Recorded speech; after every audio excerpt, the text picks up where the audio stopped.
Assalamualaikum warahmatullahi wabarakatuh. Halo semuanya, apa kabar? Semoga kalian semua sehat dan tetap semangat untuk mengikuti pelajaran bahasa Jepang hari ini. Di kelas ini, sudah ada yang pernah belajar bahasa Jepang? Pasti dari kalian sebagian besar belum pernah belajar bahasa Jepang. Nah, kalau mendengar kata Jepang, apa yang ada di pikiran kalian? Pasti kalian berpikir di Jepang itu terkenal dengan anime, makanan, atau budayanya. Nah, di pelajaran bahasa Jepang ini kita akan belajar mengenal dan memahami mengenai bahasa, makanan, kebudayaan, dan semuanya tentang Jepang. Di antara kalian, pernahkah ada yang bertemu dengan orang Jepang? Kalau kalian perhatikan ya, entah itu dari anime atau dari film atau dari manapun, orang Jepang itu kalau menyapa atau bertemu dengan orang itu selalu membungkukkan badan. Kalau di kita hanya sekedar menganggukkan kepala ya. Kalau di Jepang itu lebih ke badannya juga. Nah, kenapa begitu? Itu adalah budaya orang Jepang yang disebut dengan ojigi. Nah, karena kita belajar bahasa Jepang, kita akan belajar ojigi itu seperti apa. Ojigi itu bermacam-macam minasang. Ada yang cuma anggukan 5 derajat. Biasanya kalau cuma anggukan kepala 5 derajat itu untuk menyapa teman yang sudah dekat atau sudah akrab dengan keluarga seperti itu. Terus ada anggukan atau membungkuk 15 derajat. Nah, ini yang kita akan sering gunakan. Kalau membungkuk 15 derajat itu digunakan untuk menyapa orang lain, orang yang lebih tua, khususnya ketika minasang atau kalian semua itu bertemu dengan saya. Terus ada juga membungkuk 30 derajat, silahkan dibaca sendiri untuk apa. Atau membungkuk 45 derajat dan membungkuk atau berlutut zare. Nah, ketika kita belajar bahasa Jepang, kita akan sering melakukan budaya ojigi. Silahkan kalian praktek ya ojigi di rumah, khususnya ojigi ketika kalian bertemu dengan saya. Nah, selanjutnya kita akan mengenal nih sapaan di kelas. Dari tadi saya bilang minasang. Minasang itu apa? Minasang itu adalah sebutan ketika memanggil kalian semua.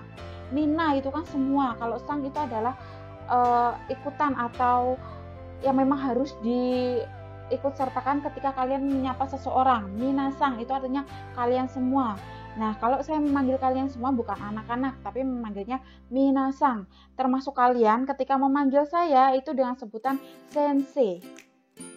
Nah, kalian tidak boleh memanggil saya bu guru, bu, seperti itu tidak boleh. Tapi pakainya sensei. Nah, minasang sudah tahu ya nama saya. Nama saya Rike, berarti Rike Sensei. Bukan Sensei Rike, tapi Rike Sensei. Namanya dulu baru diikuti dengan kata sensei. Nah, untuk panggilan minasang, memanggil orang lain, itu minasang harus diikuti dengan kosakata berikut. Pertama, ketika memanggil guru atau guru tidak bahasa Jepang saja ya, tapi semua guru itu harus diikuti kata sensei. Misal saya Rike Sensei, misal memanggil guru lainnya, contohnya guru matematika Bu Anissa, berarti Anissa Sensei dan seterusnya. Nah, untuk memanggil teman ketika di kelas atau memanggil orang lain, minasang memakai kata sang. Contohnya Devi sang, Mela sang, dan seterusnya. Jadi nama depan terus dikasih kata sang ya. Nah, terus ada kata lagi, minasang pasti sudah tidak asing ya, kata chan sama kun. Nah, ini untuk apa? Ini saya jelaskan sedikit. Chan itu digunakan untuk memanggil anak-anak atau seseorang perempuan kesayangan kayak gitu. Jadi misal minasang punya orang yang spesial perempuan, dari laki-laki memanggil perempuan itu pakainya chan. Nah, kalau laki-laki itu pakainya kun, memanggil orang-orang yang tersayang atau pacarnya boleh manggil misal contohnya Deva kun dan lain sebagainya. Ini chan sama kun tuh untuk orang spesial ya, orang yang lebih dekat gitu. Nah, kalau menyebut nama sendiri, minasang tidak boleh memakai kata tambahan. Cukup nama saja. Contohnya namanya Mela, berarti Mela. Watashi wa Mela desu. Watashi wa Mela. Tidak boleh kata Mela sang, untuk menyebut diri sendiri tidak boleh. Kecuali orang lain yang memanggil nama kalian itu pakainya sang. Kalau nama sendiri cukup menyebutkan namanya saja. Nah, di sini saya jelaskan izin di kelas. Nah, kalau nanti ketika kalian sudah pertemuan tatap muka, ketika izin di kelas minasang pakai bahasa Jepang. Izin yang pertama ketika ke toilet. Kata-katanya seperti ini. Sumimasen, toire ite kite mo ii desu ka? Oke, perhatikan. Sumimasen, toire ite kite mo ii desu ka? Nah, sumimasen itu artinya maaf atau permisi. Toilet, pergi dan kembali, apakah diperbolehkan?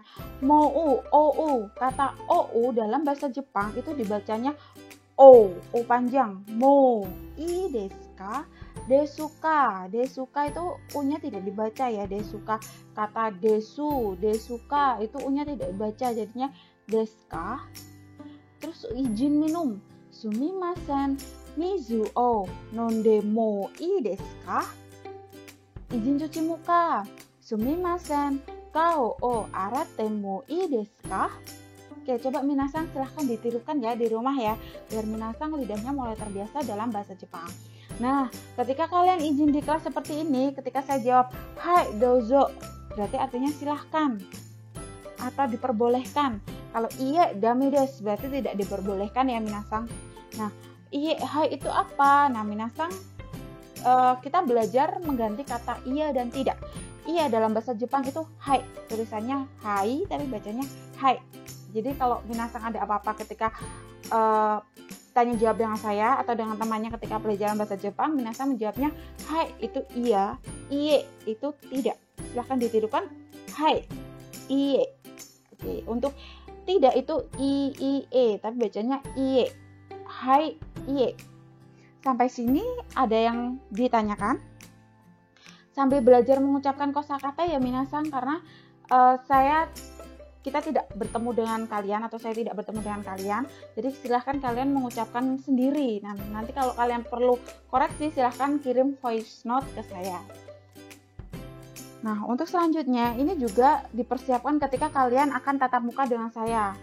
Ya, kita akan menyiapkan kelas ketika akan mulai pelajaran bahasa Jepang. Jadi kita juga menerapkan aturan ketika persiapan kelas dan sesudahnya. Ketika pelajaran bahasa Jepang, ketika saya masuk, ketua kelas itu mengucapkan kiritsu. Ini baca tulisannya kiritsu, u-nya tidak dibaca, bacanya kiritsu yang artinya berdiri, berarti semuanya kalian berdiri dari meja ya. Terus ketua kelas bilang rei itu bacanya rei. Artinya memberi salam, berarti minasan memberi salam.